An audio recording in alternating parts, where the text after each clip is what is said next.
Welcome back to Rabbit Troop Sucks. Today we are going to be covering Nomads from 1986, which is a film that I've never heard of. No, this definitely falls thematically into what we originally set out to do, which is talk about movies that are maybe, if not underrated, like how did this escape our view for so long? Yeah, and we're going to get there because there's a lot of big names associated with this and with a lot of connections to stories that you've been exposed to. But as always, I am Paul, and next to me is Mike, and we're chugging along in 2023. How you doing, 23? How you doing? I don't know. Yeah, I don't know. How are we doing? How are you doing? I'm good. Yeah. Yeah. 2023, we're doing it. The world hasn't exploded yet. Yeah, I don't know. Seems pretty lackluster so far. We did it. I think we said that last time. Yeah, no, we did it. We keep doing it. So Yeah, we're continuously. every week we're doing it, and we're doing it for you, and we're doing it for the Nomads in this movie. And we're doing it well. Yeah. So, wow, Mike, you should tell us a little bit about the director here, because this director, I would have to assume anyone listening to a podcast about just films in general is going to be like, I know who this director is. Maybe not by name, but by the work he has worked on. Right. So this is John McTiernan's first movie. John McTiernan, his second movie you may recognize as Predators, or Predator, not Predators. Sorry, the first Predator movie. He also did Die Hard, Last Action Hero, Rollerball. Yeah, when Mike told me Rollerball, I was like, you might want to take that off your resume. Well, that was the then I last was like, one. wait, the original Rollerball? Mike said no. I was like, not take the it off your original resume. Yeah. Oh my God, it's the director of Die Hard. Oh, and also it stars Pierce Brosnan. Yes, and that is what really caught my attention on this. Let me load up a quick introduction, overview, summary of this. A French anthropologist specializing in nomadic groups moves to Los Angeles with his wife and starts following a group of sinister street punks who seem to live and move around in a black van, but they aren't what they seem. That's according to IMDb. Yeah, that is a very, I mean, while everything in that description is kind of true, that isn't really this movie. I don't know what happened in this movie. Mike, a lot happened in this movie. A lot that I might not be able to explain to myself or to other people or this listening audience, but a lot did happen that I'm going to try to find out. But every time I think of this van, I know Mike and I have both watched the television show The Goldbergs. All I can think about is Beverly. Your kids are van people now, and that's what Pierce Brosnan is trying to find out. He does want to know about those van people. Are they van people? Are these kids becoming van people? Yeah, and the lead van people person, Van Peebles, the lead Van Peebles is Adam Ant. So what?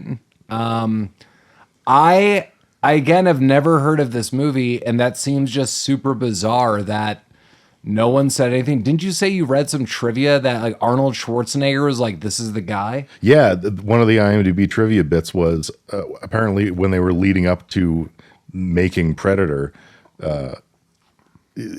Arnold had seen this movie and was like, you got to get this guy to direct Predator because this movie's great. And let me tell you, the connections to this and Predator and kind of the filmmaking, it is extraordinarily non-existent.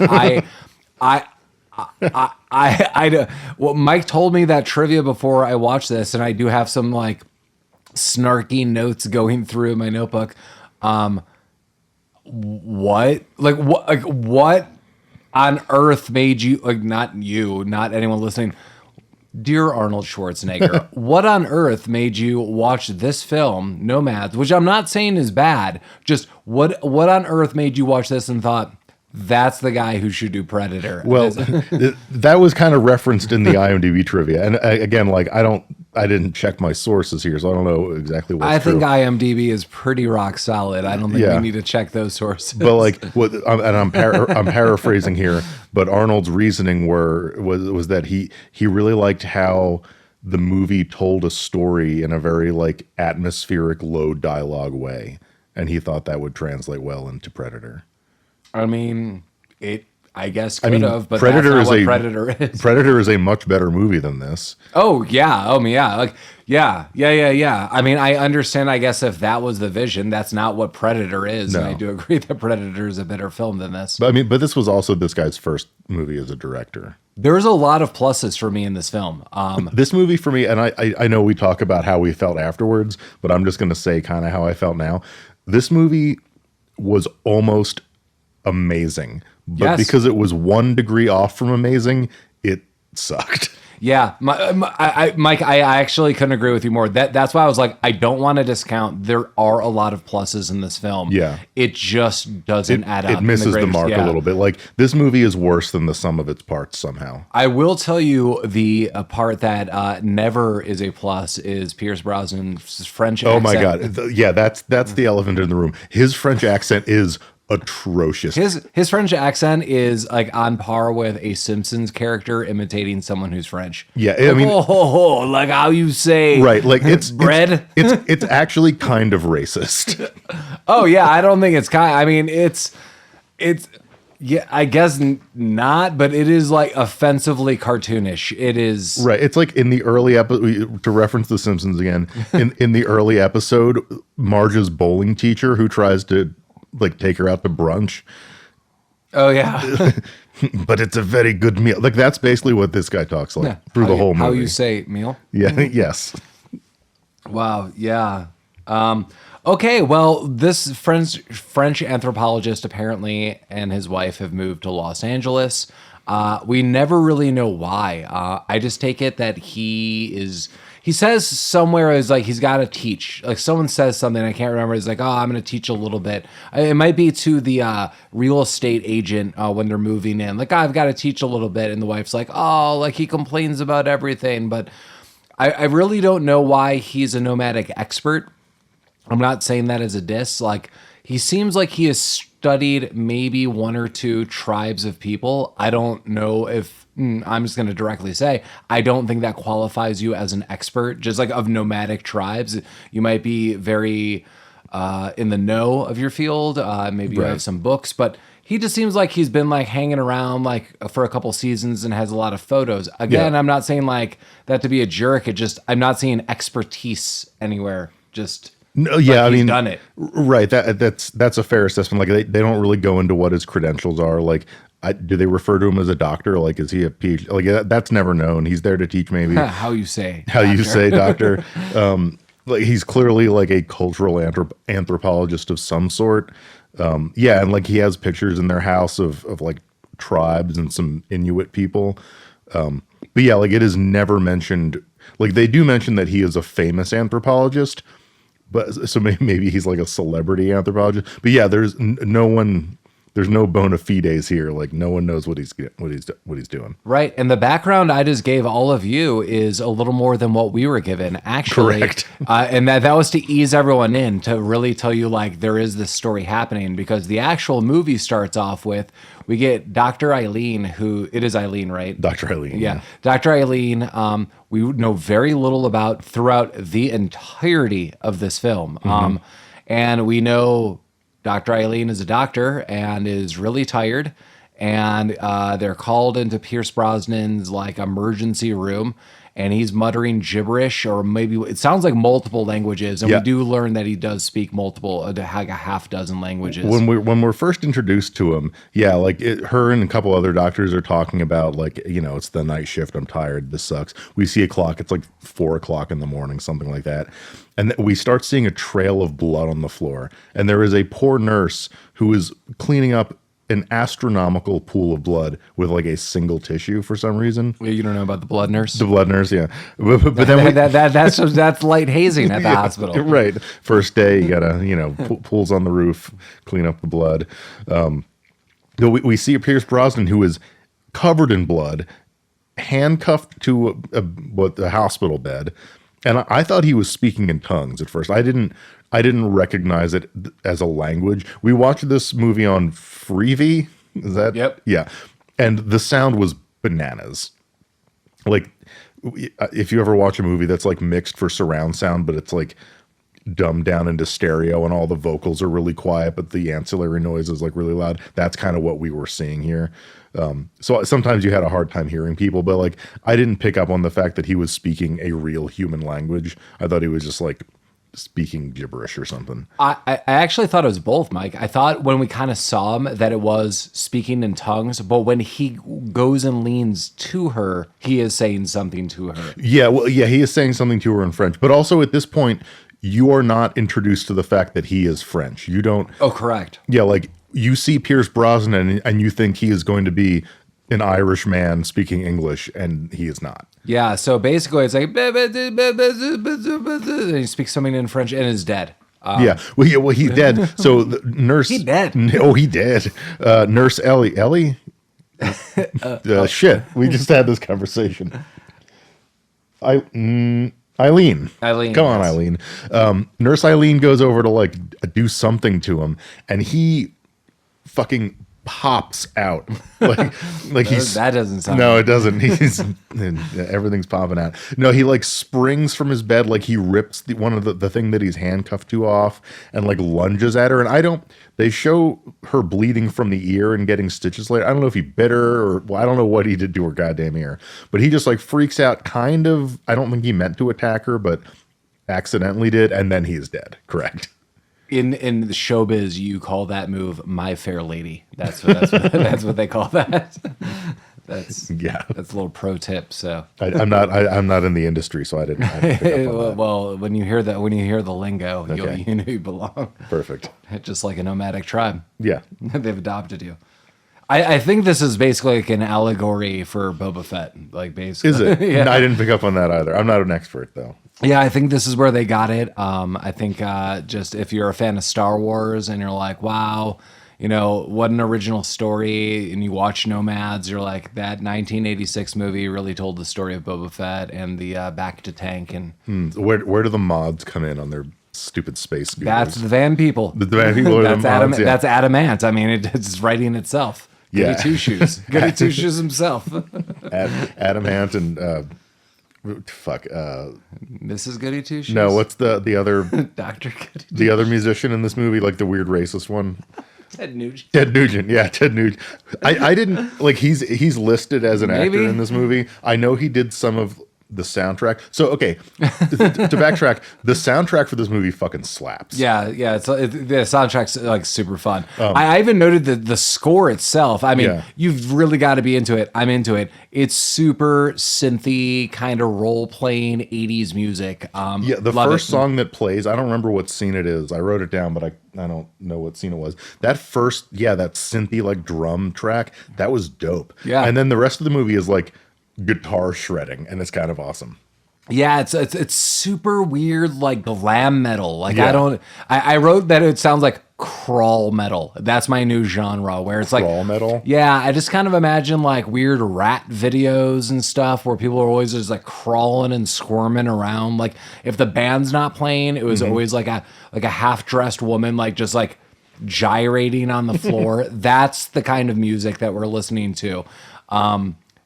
Like real weird, like I don't know. I don't know how to describe this, but yeah, I actually enjoyed the soundtrack throughout all this. And if this is this guy's first movie, I kind of want to know the connections this guy had. I mean, I have this weird movie. It's done through multiple perspectives. It's going to be kind of this headspace, weird head trip movie. And someone's like, do it. Let's do it.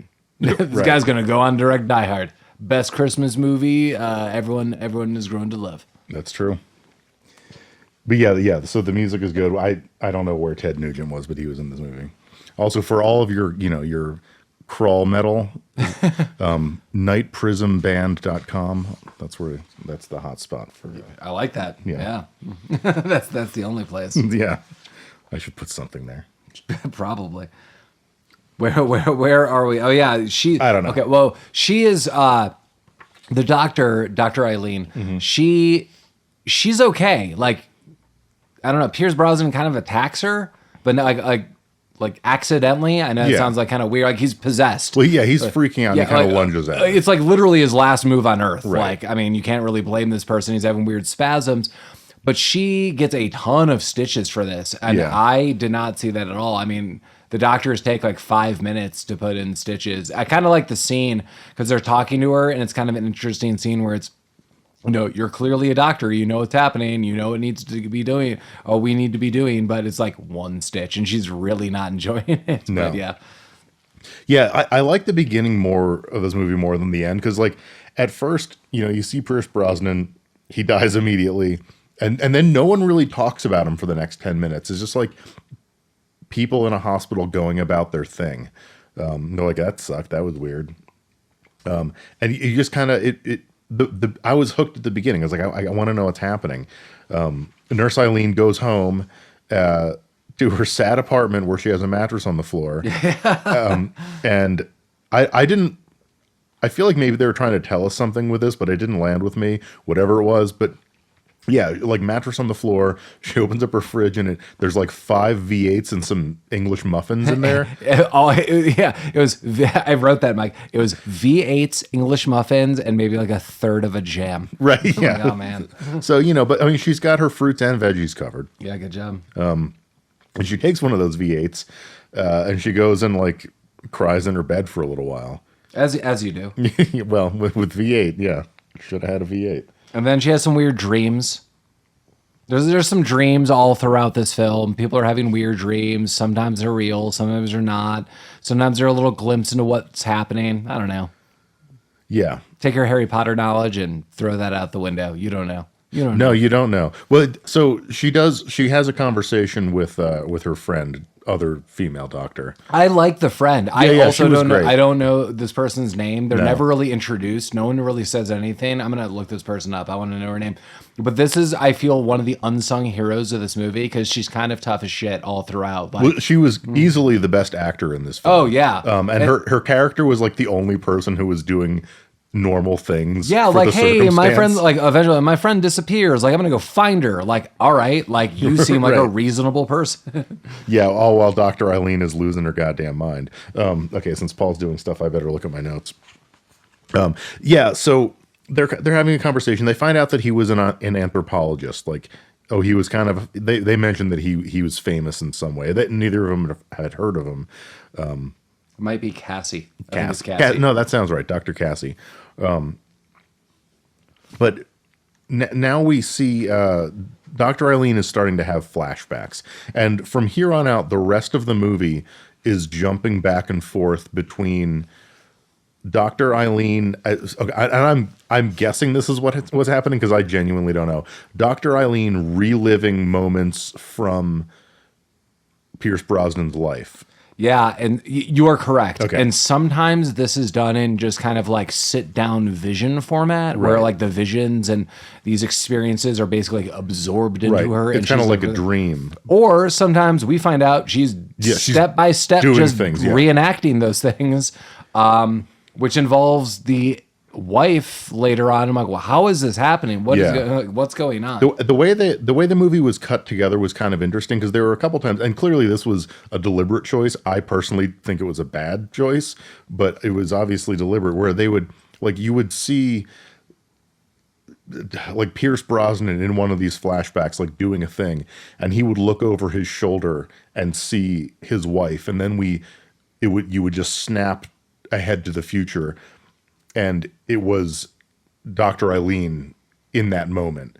And like it was very disorienting for me. A lot of these scenes were. Yeah, I mean, just because one, like, it was super erratic. I mean, we never knew when it was going to happen, when it was like actually happening. If this was, again, is this all in your head a kind of dream? Are you reenacting these kind of things?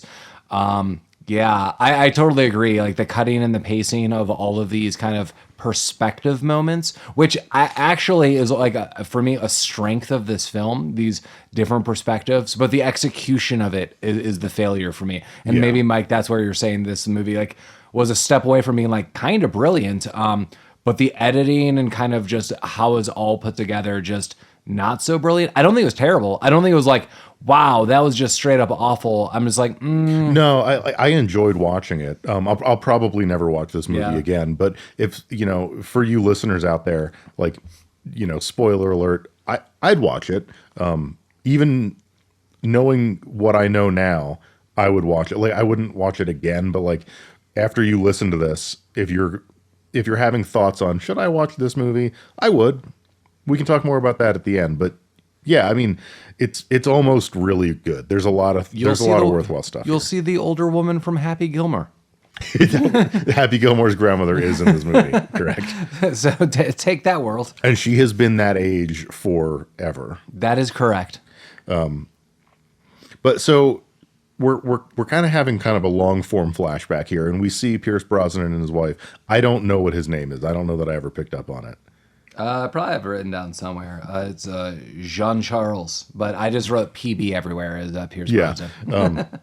Him and his wife are moving into this house. They have a lot of like the we want you to think these guys are anthropologists starter kit. So like, you know, they have like a lot of wooden framed things and like shields and ethnic as Mike was like everything was housed by like World Market Cost Plus. Yeah, it looks like they bought everything from like a Pier 1 Imports or something. Yeah, I mean it's like so we have like the fur rug that we're sitting on. We have crate stools and like crate furniture and yeah. And then it's like the photography of the expeditions they've gone on and right. Yeah, exactly. But they're getting settled in, and I don't really know what's going on here, but like Pierce Brosnan goes outside to get something from his car, which is like a sweet old Fiat for some reason. I like that, but there's a graffito tag on his garage door. It says something like "Pigs kill" or. Yeah, it was something like sex, death, or but yeah, like pigs kill were the last. Yeah, words. Sex, death, pigs. It wasn't like a sentence. It was super Marilyn or not Marilyn, Charles Manson-esque. Marilyn Manson. Yeah. Yeah. So he sees this and he's like, well, that's kind of fucked up. And he opens the garage door, and then there's like more writing on the inside, and it leads to a rug that's filled with blood and then like news clippings of like people that were murdered and committed suicide in the house. Right. And I didn't pick up on this. Like you see it again later. Can I spoiler alert here? One of the nomad people that you see on and off like was one of these murder victims or like someone that hanged himself. Yeah. He was referenced. Like I didn't pick up on this at first. It was someone like they were in prison. He committed suicide. Yeah, it was like a murderer in prison committed suicide, and I think it wasn't that Adamant. That was Adamant. Yeah. Yeah, and so here's something I'm not fully understanding, and maybe like I think later on the translation comes, but they're like translating this French, and early on. Dr. Eileen is asking her friend. Oh, yeah, we kind of skipped over that. And it was like, like the last words he said were like something in French. And it was like, they are not there. And the woman's trying to figure out, like that was the translation, like they are not there. And later on, I think I have more of it. But as Mike noted, spoiler, because I'm still kind of trying to piece this movie together. We just kind of watched it. Yeah, so if our description sounds disjointed, it's because we don't understand. Well, so... a big piece of this movie is this house is supposed to be somewhat haunted. At no point did I pick up on that. Yeah, so like all the translations are like this house is calling these people to them. I don't know why and I don't know how, but that is like because like later like a crew of like 50 plus people roll up like, but it's like this portal, this nexus. Like I have no idea why this is the case. No, and it seems like really coincidental. Like they were just like tagging like the garage, and Pierce Brosnan, if he just kept to himself, I guess would have been fine. Yeah, maybe I don't know. One, he needs to have a talk with his realtor because you should disclose that. Oh yeah, When you buy a house and it's a portal to hell, that is you get at least 10% off. Yeah, in our market, probably like 2%, but yeah, or you get it for $400 a month, like in the Sentinel. Nice. Yeah. But yeah, so I didn't pick up on the house being a center point. Like Paul is right. I do believe that's the case. Did not pick up on that. So in a lot of these flashbacks, when they're kind of panning back and forth between PB and Dr. Eileen, sorry, they like flash to black and white photos of like African tribes people, Aboriginals, Inuits. And the whole movie, I was thinking like, okay, he came back from somewhere like possessed with a thing, and that's what's causing this. And this is kind of, and he passed it on to Dr. Eileen. I don't believe that's clearly not anything that happened. I don't know why they kept cutting to these photos of people. I think, okay. So I think the correlation that we were supposed to make is I could study any group of people. These people are street thugs. Right. I'm going to become rich. I'm going to become notable that I am this anthropologist that went into the wild to study these what at the time was this movie 86, these exotic cultures that people never heard, but really I'm going to study America and its youth and these punks. Well, and that was the correlation I think they're trying to make. And that's a good point. I didn't, because he just Jim Quick he's like, I'm getting a camera and I'm going out there. Yeah, so he's seeing all this graffiti in the blood rug, and then he goes inside and he's getting his photo gear ready, and his wife's like, what are you doing? I thought we were gonna bang. He's like, no, I'll be right back. I just gotta take a walk and take some photos. And then he's basically, because all these quote unquote nomads, they look like a bunch of leather daddies. They're all just like dicking around with this sweet van, and he's kind of following them, and we find out he's following them like 4 feet behind the van. Oh yeah, he is the worst at this. And they get out, he like jumps out and just like runs like into behind a tree. It's crazy. But we find out that he's been chasing them around for, I think it was 30 hours, the wife said when he got home. Like, you've been gone for 30 fucking hours. And this is where he kind of explains what Paul just mentioned. He's like they live in this van. They never stop moving. They go to restaurants. They're van people. They're van people. And he never says like, I'm going to study them, I'm going to make me famous, blah, blah, blah. But like, you can tell he's like, this is a culture that I've discovered that no one's really talking about, because I'm a cultural anthropologist. How you say? Cultural anthropologist. Yes. But yeah, he's kind of following him around. And so we kind of cut back and forth between, there's a lot of switching between what his wife's doing at home, what he's doing, and Dr. Eileen just kind of screwing around. So there is a lot of screwing around. Part of it comes back to he then goes back out and he's like snapping off photos. Yeah. But there's this elongated scene where he is just snapping off crotch shots. Oh yeah, he's like, and like literally, and then that sounds really dirty, but he has the camera. Oh yeah, literally like right in front of his crotch. Just snap, snap, snap. He's like trying to be discreet. Like he's got his jacket sort of nearby. He's eating a fucking hot dog. No, this is not a joke. Imagine just walking down the what's the boardwalk that goes out to the ocean? Like a boardwalk? Like a pier? Yeah, the pier. Okay. Sorry, the pier from the boardwalk. Sorry, from the boardwalk. He buys a hot dog, then walks down the pier, and imagine with one hand he's got the hot dog in a jacket, and in his other hand he's got a camera in front of his crotch, and it's an 80s camera. It's like bigger than your whole hand. So snap, snap, snap, and he's just like turning around, snap, snap, snap, snap, snap, snap, snap. A guy even looks into it, snap, snap, snap, snap. Like, yeah, no, Adamant clearly sees. Like everyone sees him doing it. I don't know. Of course, everyone sees. Like even if you don't have supernatural powers, right. Come on. I don't know. Yeah. But so cut to nighttime, and now they're starting to wild out a little bit. The one, I don't know if he's their leader, but he's definitely the craziest looking. He looks like Fender Tremolo from Cyborg. He throws a barrel at some guy's car, and then He goes 0 to video game quick on that one. Yeah, he does. He goes total video game. And then I don't know if it's the guy whose car he threw a barrel at, but he starts firmly shaking both fists at him. Yeah, he's shaking both fists. He's doing the blood sport thing. But he follows him into like some kind of back alley warehouse thing, and he sees them straight up stabbing some guy in the face. Isn't that just? I think that's just a random guy. Yeah, because I think the guy's car that they just like destroy like a video game, like it was like Donkey Kong versus Street Fighter. That guy just shaking. I think that's like an older gentleman, and then I want to say it was like a younger blonde dude that they was. Yeah. Whoops! He's like being beaten in a sewer. It was like a video game. It's like the bonus level of Street Fighter 2 where you have to beat up the Lexus or whatever. Yeah, that's what they were doing. Roundhousing a Lexus is very satisfying. But so yeah, he sees them stabbing this poor dude in the face, and his response is to say, "Hey, And stop!" While they're throwing the body in While a they're dumpster. throwing the body in a dumpster. Which reminds me of one of my favorite cinematic moments. Was it the X-Files? It was the X-Files. It's a little inside joke for literally no one else on the planet. And Lamar, yeah, okay. No. Oh, God, that X-Files movie sucked. Yeah, hey, stop. And then they, of course, see him and acknowledge that he is there, and they start chasing him. I want to talk about this chase scene. Okay. Because getting out of this chase scene, which he does, is like winning a lottery ticket.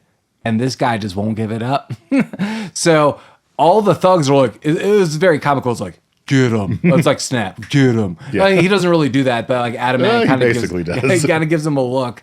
And then everyone goes full force and starts running after this guy. So he, last ditch effort, gets under a parked car.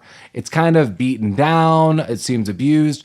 Gets under the parked car, and a good handful of the thugs surround the car. And you, as an audience member, are left wondering, do they know he's under that? Like, one girl clearly like puts her foot right in front of the camera. Yeah. She's like throwing matches down and like smoking a cigarette, throws the cigarette butt down. They're all talking and they walk off like, we must have lost him. So my impression was that they were fucking with him, but I also thought that. But then they're gone, and he gets out from under the car and goes back exactly where they came from and just starts snapping off. right, snapping off photos literally 5 feet away from them. Like, you could touch him from where they were They standing. basically do. Well, Adamant's like, sup.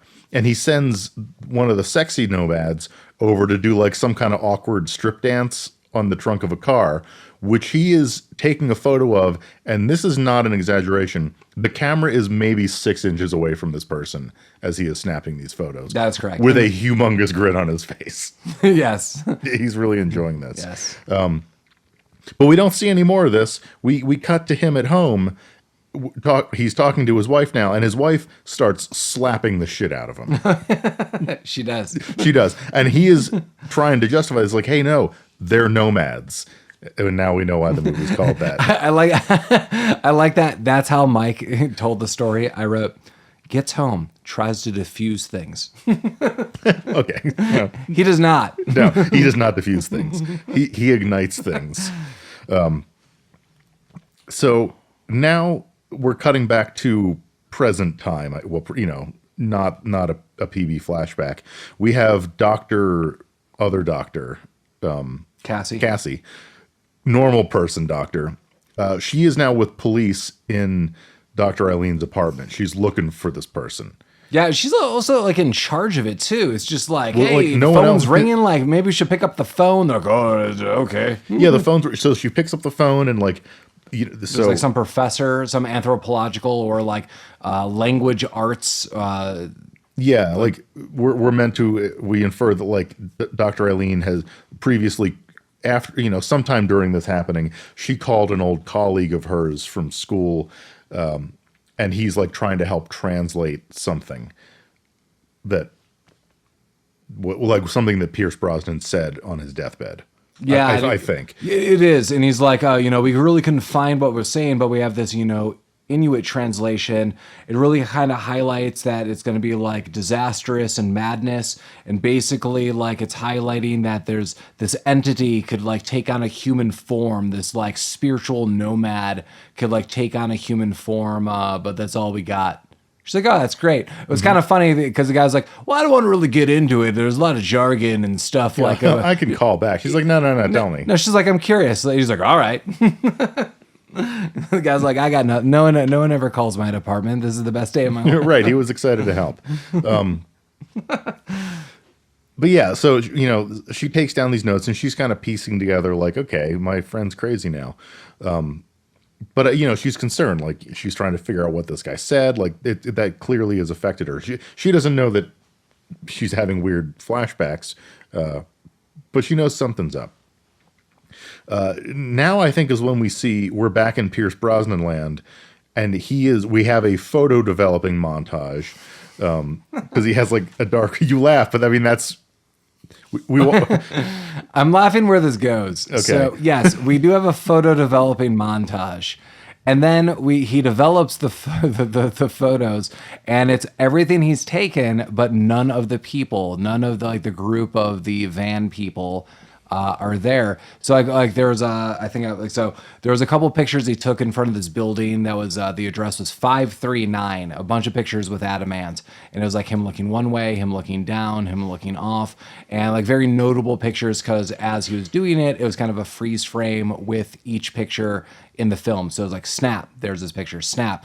So now we see it again, but he's not in any of them. Whoops. So that's awful. So what I'm laughing fully about is Pierce Brosnan then plays an illustrious game of hide and seek with the van people amongst the trees in the mist. That is his go-to move where, well, who are these damn van people? I'm going to find out. So he runs in the middle of the night and starts, like, I'm not joking, like, there's a woman behind a tree. She steps out. She steps in back. Where did she go? He runs behind it. She's not there. But then she's behind him. And I'm like, oh my God, what's going on? Yeah, this is where this movie started to really come off the rails because I don't think I understood anything that happened from this point on. So yeah, he's playing hide and go seek with the ghost lady or whatever. And then he runs into, I don't know if he did it on purpose, but I think he was trying to get away. So he goes back to, and that's why I have the number. So these ghosts or whatever these van people are, whatever these ghostly van people are, they lead him back to 539. Yeah. And so 539 from the outside looks like Kevin McAllister's uncle's place that's getting renovated in Home Alone 2. Correct. So you're like, okay, so it's like an outdoor apartment. There's like a stoop. Right, like it's an old brownstone kind of walk-up kind of deal. So he walks in and like, what's going on? Like, I'm going to hide from the van people, but they've kind of led me here. So he walks in a room and all of a sudden it's Happy Gilmore's grandmother as a nun with a mag flashlight. And she's like, hey, like I'm a nun and this is a nunnery. And yeah, well, and all of a sudden he is in the largest building on earth. Yeah, well, I think he's in a museum. I think she calls him by name. Oh, she does. Yeah, and she's like, oh, I have it right here. And he's like, bitch, what you got? And he does touch her. It was interesting because he's like, none of this is real. And he does grab her hand and takes her flashlight. Right. But we see that she's blind. Yes. So she that's why she's walking around in this dark shithole. But she's got the flashlight for him. But he continues to run around this whatever facility he's in for some reason. Infinite inside. It's never-ending rooms. There's a point in time they're in a hallway that probably goes, I don't know, that like if this was a house, it would probably have like, not jokingly, like I don't know, like 15 bedrooms in the hallway. Oh yeah, I mean it was really big. And then I'm guessing it was the Nomads all pile in, but they're dressed as nuns. Were those the Nomads or were those other different? I think it was just random nuns. One of them had their titties out though. I think there was like a weird nun orgy and then like nuns screaming. And then it was just really a quick flash. It was like, Rah! Yeah. And there was like a bunch of nuns screaming. And then she's like, you got to go. Well, we also see like what I inferred was the dangling feet of Happy Gilmore nun who had hanged herself. Mm-hmm. I did not see that. Okay. Yeah. They kept cutting back to like the dangling feet. It's like, is she dead? Was she ever alive? Who are these titty nuns? She was also like cutting them like, I don't know, like bunt cake and promised tea, but she was very insistent. She's like, well, I don't have lemon. Yeah, but yeah. What kind of ghosts are these? What kind of operation is like, this? I'm not going to give this to you anyhow, but I'm going to tell you honestly. He didn't get T1. I'm not going to give you lemon. Yeah. Even if this was real tea, you are not getting lemon. Right.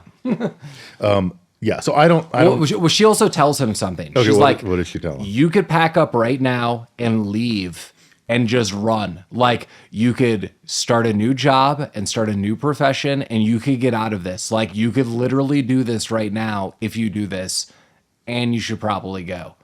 And he does not do any of these things. Well, we don't really know what he does because the next scene is him waking up in his car in a start and smashing his goddamn face on the windshield. Yeah, that's the worst. It is the worst. We call that the Denver omelet. That's He, where we got the name from. he then gets out of his car and I think beats a guy to death with a tire iron. That's Adamant. Adamant beats Adamant to death because He Adamant was there apparently. He doesn't start with that. So he gets out of the car and he sees like all the crap on his garage, like sex, death, pigs, all that stuff. And he's like, oh, and he like, as Mike said, he smashes his face. Then he gets out of the car and Adam Ant is there, and I don't even know how to describe this. Pierce Brosnan then starts to walk towards his house like he's gonna open the front door. And then Adam Ant is behind him, like he's chumming around, like, hey, bro, we're about to get like a drink at your house. And then Pierce Brosnan was like, whoa, you're going to enter my house too. He doesn't say that. Right. But then they push each other down some steps and then get into the street. And then Pierce Brosnan beats the hell, well, you think to death, out of Adam Ant, rolls him in the bushes a little bit, then goes upstairs, takes off all his clothes, looks into the moonlight like, "Argh," and then goes to proceed to have sex with his wife for like 10 seconds. Until he starts crying. And then he cries on his wife. Yeah. And then it's a beautiful morning and everyone wakes up refreshed. That's the transition. That's part of their intimacy. Crying is their love language. So now all of a sudden I'm guessing it's a morning sometime in the future, and we have Dr. Eileen. Was this when she's in the sheets? She's like wrapped up. She's wrapped up in sheets, and we see like she wakes up and we see that she is in Pierce Brosnan's house, and she is talking to Pierce Brosnan's wife.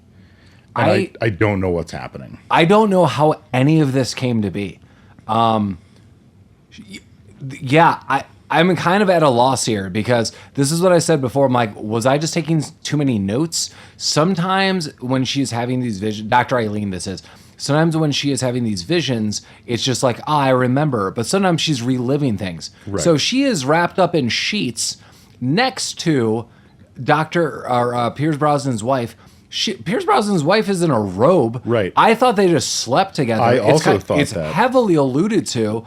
And then later, like a few minutes into it, she's like, no, you slept on the couch last night. But I'm like, this woman just came to your house, started talking to you, like weird stuff. Like, what the hell let this woman in? Yeah, I don't know. I mean, my guess, and I'm filling in gaps here, but like, my husband has been missing, or I'm assuming she knows that her husband is dead. Because he died in the hospital, and I would assume they would have told her. But she's like, my husband is dead. This crazy woman shows up at my door who is clearly going through something that is similar to what my husband was going through. This woman needs help. I'm going to let her in, and she can pass out on my couch. Or maybe she was like possessed but lucid and is like, I was the doctor who worked on your husband. I need to talk. But that could have been as well, but like, we don't know. Yeah, we're not showing any of that. I mean, can you just like, it's just, as the audience member, it's like, here's some van people, here's some weird stuff. Okay, now you just wake up and you're next to this like dead dude's wife, but you're Right. both kind of like half naked, just wearing robes and sheets. Like, Yeah. What? Yeah, that was What? weird. Well, and yeah, you make a good point about the possibility of her being lucid, because every time we see Dr. Eileen, she is wigging the fuck out. But also, we know that she has lucid moments because she's calling old colleagues and asking for help. Like, she's clearly making decisions. I feel when we get to this point in time of the movie, this is when we see her more lucid. I totally agree. Like, Yeah. throughout the other times, like, she's like so far gone due to like almost like trauma caused dementia that she's just like dejected, just like no one could console her. She's not talking. She looks like famished. Then there's other scenes like, oh, I'm just at a party doing stuff. I'm like, whoa, what? Like, Right. Because like, even so, as soon like the friend gets in touch with her, and it's like, oh, I've been trying to call you. Like, you've been missing. She's like, nah, I'm cool. Yeah, the Dr. Cassie calls Pierce Brosnan's wife, and Pierce Brosnan's wife answers, she's like, oh, it's for you. Yeah. Yeah, and they kind of reconnect. And she's like, I've been looking for you. And it's like, ah, yeah, don't worry Yeah, about like it. I'm over here. Okay. I'm over here at the house of the guy who died while stabbing me in the ear. Yeah, I don't know. Do you want to know? Do you want to get to know? No. We have another weird Pierce Brosnan flashback where him and his wife are on like the roof of some building, and then he sees like one of the This is such a weird. The skyscraper. yeah, scene? like they're on top of a skyscraper, and like one of the nomads shows up, and he doesn't do anything. He's just like standing there, but Pierce Brosnan throws him off the roof. This whole sequence of this scene is filmed like a broken dream. It felt like that. Yeah. Yeah, it's like gray and washed out, and it's really like everyone's wearing like very like purpley 80s attire. And they're like, ha ha ha, we're on top of the skyscraper. Look at the other skyscrapers. It's like really weird. And then they look down, and then all of a sudden Pierce Brosnan looks to the left, and then there's that like the macho van person. Yeah. But he's like hot stepping around. Yeah, Like, he's not doing anything threatening. He's like just kinda- cartoony. yeah, he kind of leans in between. Like, I don't know that the wife is even aware of what's happening, probably because this isn't a real person. But he like leans in between and is like, "Hey, big stuff." Yeah, he leans in them like he's Pepe Le Pew. Like Yeah. like he goes down to the ground, then like pops up and is like shoulder rubbing you, like he all of a sudden got too close, like boing. Right. Like, well, hello there. Like that's what he's doing. Like, Kind of, yeah. And it's super weird. And then Pierce Brosnan is like, no, and kind of like slowed dream sequence.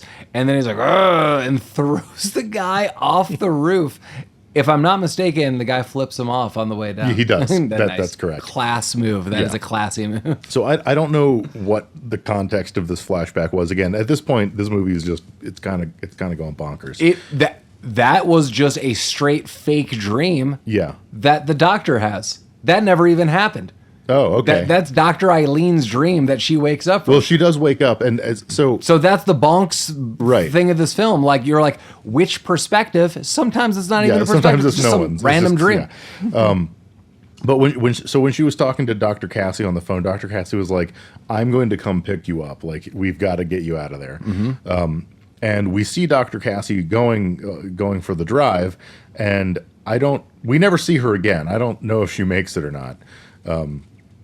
But the nomads kind of try to carjack her a little bit. Yeah. And one of them's like hanging out the window. Oh, well, I think we're led to believe Dr. Cassie dies. I believe that as well. But like you don't see it. Yeah. She's just like driving around like, get the fuck out of my car. And we also don't know if this is like some kind of like prophecy dream that Dr. Eileen is Yeah, having. totally. Because up until this point, like we are being led to believe that no one can see these people other than Other van people. Pierce Brosnan. Yeah. Van people see van people. Do you see van people? Rabbit Troop sucks, listeners. I'm going to tell you right now, if you can see van people, I got bad news for you. You're a van person. Oh. Yeah. Yikes. But so while they're waiting around the house, they're looking through photos. I don't fucking know. They're looking through photos. and, memory boxes. Yeah. They're looking through They're braiding each other's hair. Yeah, and they find a picture. This is either another or the same picture of Adam Ant. It's like inmate commits suicide. And that's what we said before. That's when we find it out. Yeah, this is when we. But wasn't that one of the same newspaper clippings from the beginning of the movie though? It could have been. Okay, I genuinely don't know, but I don't know. There's a lot of newspaper clippings covered in blood and a rug. You know how it goes. Yeah. But so now she's kind of piecing together what's happening, I guess. But then boom, the gang's all here. There's a lot of them now because I think previously we had seen maybe. Well, we didn't discuss the fate of Dr. Cassie. Oh, Yeah. So Dr. Cassie is at like a stoplight, and this woman is like trying to sell flowers like coming by her car. She's like, "No, I'm good," and she really sticks it in. She's like, "Flowers," and then it's like, "Ah, no, I don't want it." And then the woman like peeks her head in. She's like, "Get the hell out of my car!" And then a guy actually jumps in the car.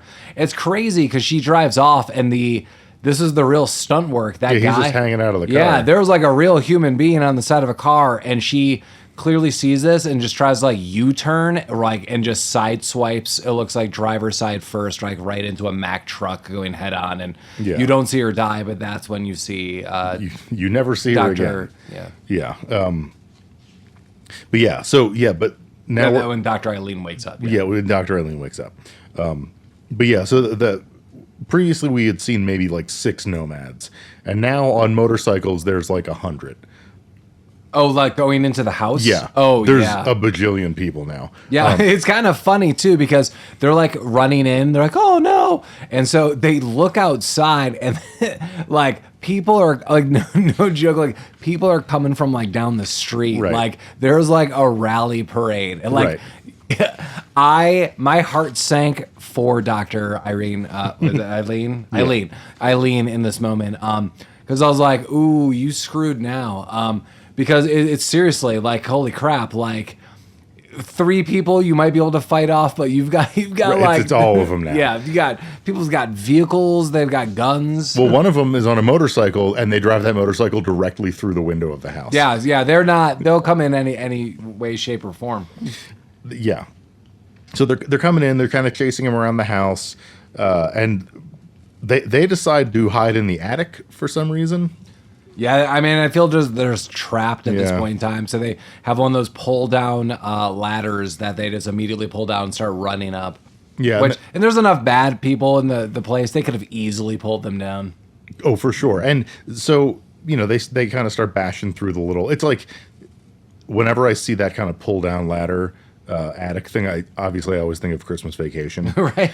So yeah, they're hanging out up in the. They go up there. They start watching Right, old they're watching films, They're wearing like hats. ladies' gloves. Yeah.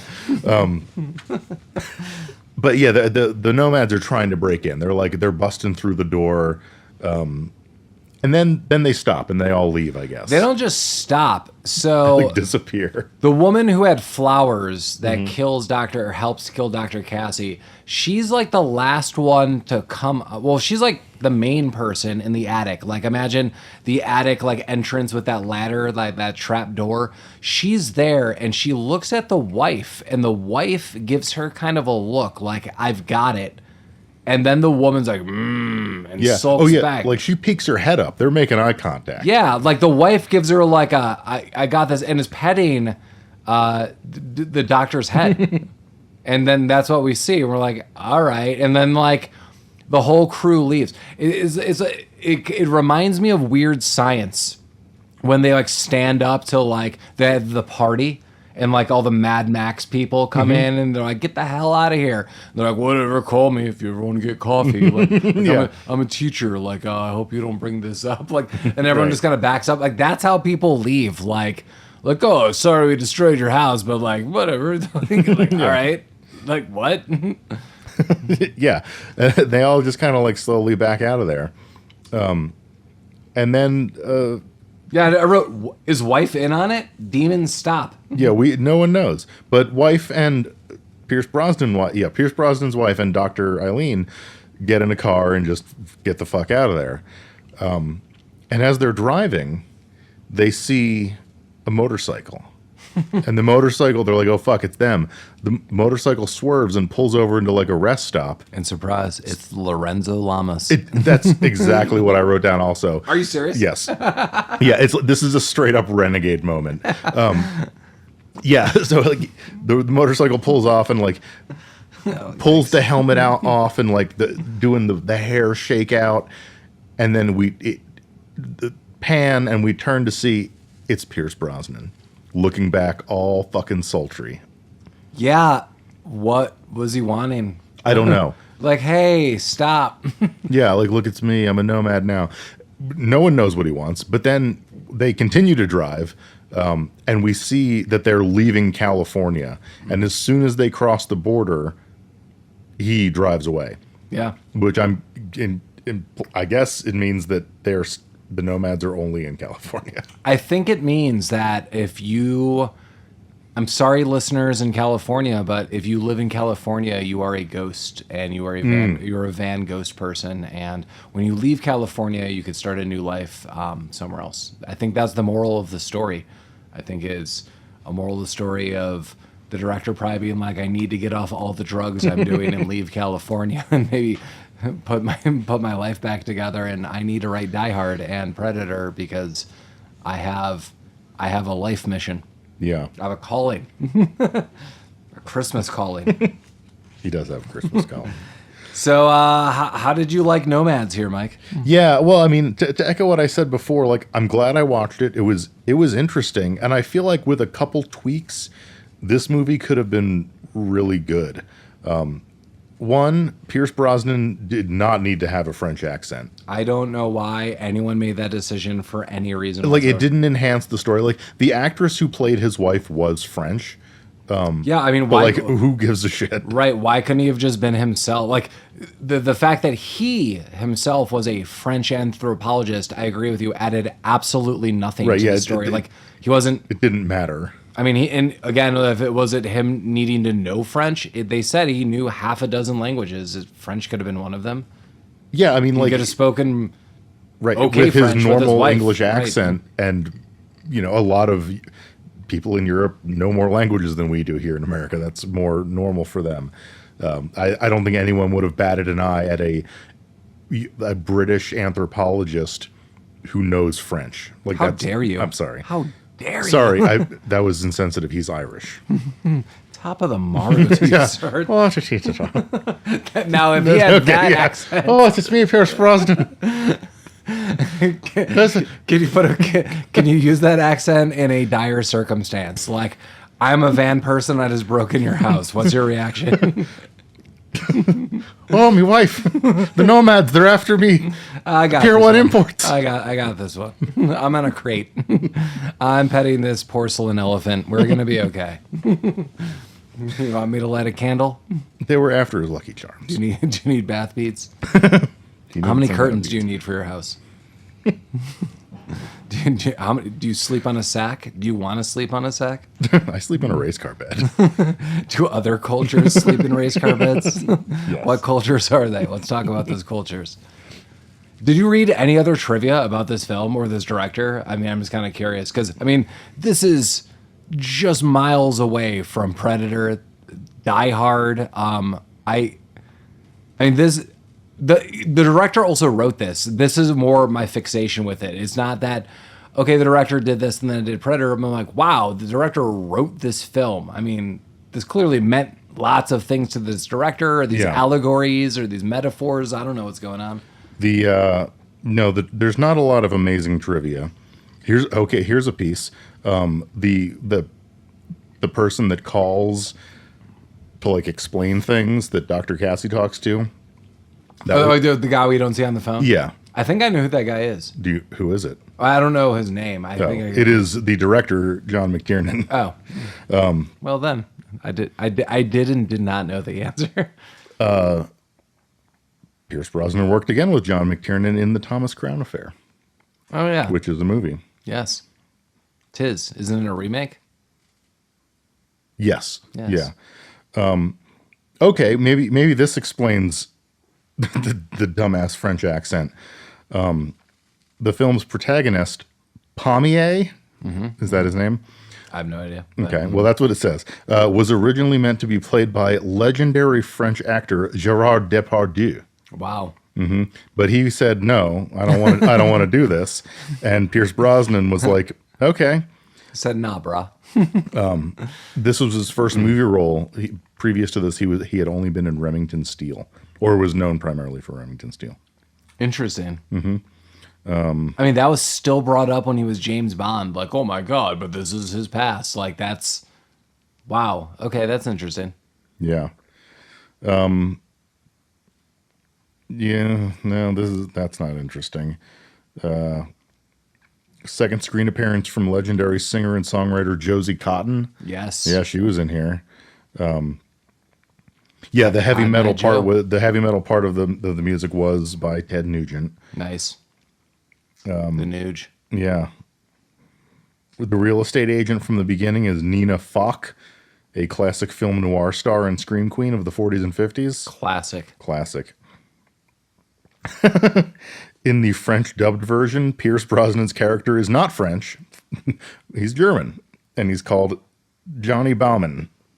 That honestly makes more sense in my mind. Like, Yeah. I guess going back, to all this, I definitely would recommend this movie. I think this movie for is sure. interesting. I think if you want to kill an hour and a half and watch kind of an intriguing film, you should totally do so. If you like Pierce Brosnan, like I know Mike and I do, especially as a James Bond, a lot of fun. Totally watch it. Knowing the director, I mean, oh my God, he again directed Predator and Die Hard, amongst other films. That's amazing. To see his origins again, would I rewatch this film? Probably not. Maybe again once in my life, just maybe. like down the road. But it would be a long time from now. But I don't think it's a bad film. But again, I agree with Mike. It's a missed opportunity. But again, it was a guy's first film. So. Yeah, I mean, good effort for a first film. Well, I think viewers, if you're not familiar with Mr. McTiernan and his body of work, you should start here with his first movie. And for the second film you watch, you should jump to his final movie, Rollerball. That's his final movie? I think so. Oh, that's unfortunate. And you should watch those two movies. That's unfortunate. And then you'll never go back. But unfortunately, where does Last Action Hero fall on that list for you?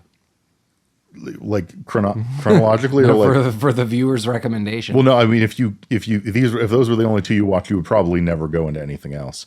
But no, honestly, if you're going to watch John McTiernan's catalog, there's only a handful of them. Just go from start to finish. Yeah, that'd be fun. You'll start with a weird bang and you'll end on a terrible bang. But in the middle, there's some gems. Even the Thomas Crown Affair, I think I've only seen that once, but I remember being like a decent heist movie. And Pierce Brosnan does not have a horrible accent in it. So that's a plus. La-di-da. Oh, yes.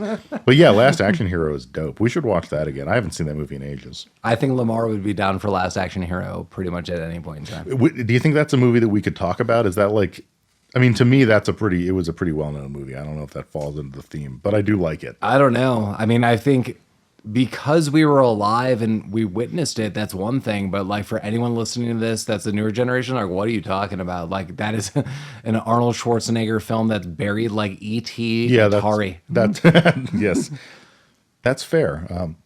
I guess we don't have age demographics for our listeners. I don't know how old you guys I mean, are. if you're all listening, please fill out a survey. How old are you? What are your allergies?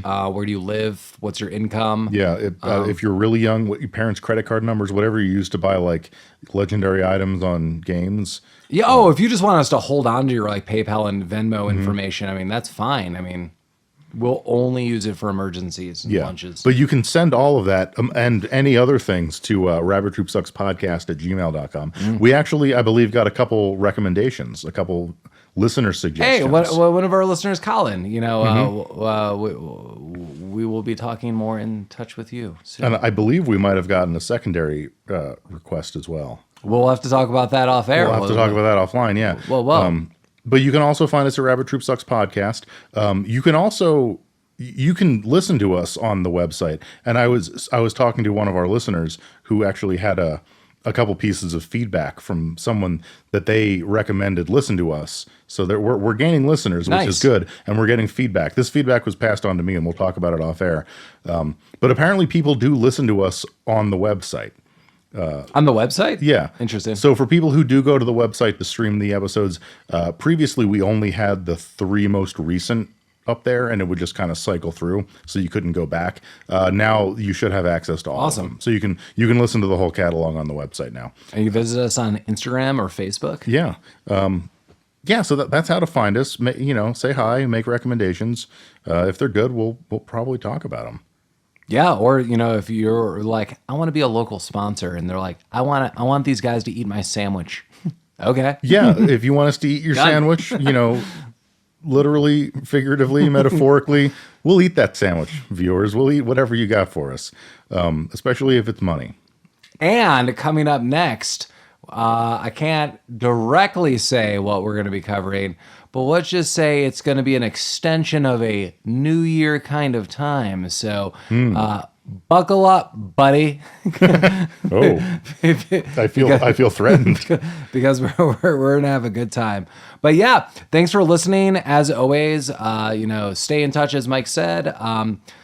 Stay classy, Denver, Colorado, and for all of you who are listening. And we'll be back next week with something super fun. As always, a Rabbit Troop Sucks. Rabbit Troop Sucks. Oh, yeah.